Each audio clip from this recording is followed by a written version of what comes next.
അനുദിന വിശുദ്ധർ ഏപ്രിൽ 25. സുവിശേഷകനായ വിശുദ്ധ മർക്കോസ്.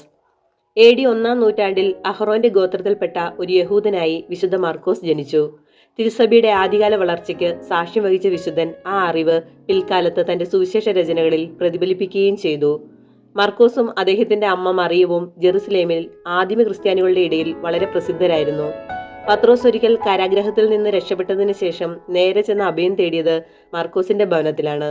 പ്രസ്തുത ഭവനത്തിന്റെ ഒരു മുറിയിലായിരുന്നു ഒടുവിലത്തെ അത്താഴം.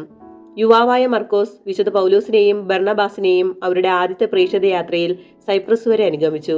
പിന്നീട് മർക്കോസ് പത്രോസിന്റെ കൂടെയായിരുന്നു അധികകാലവും.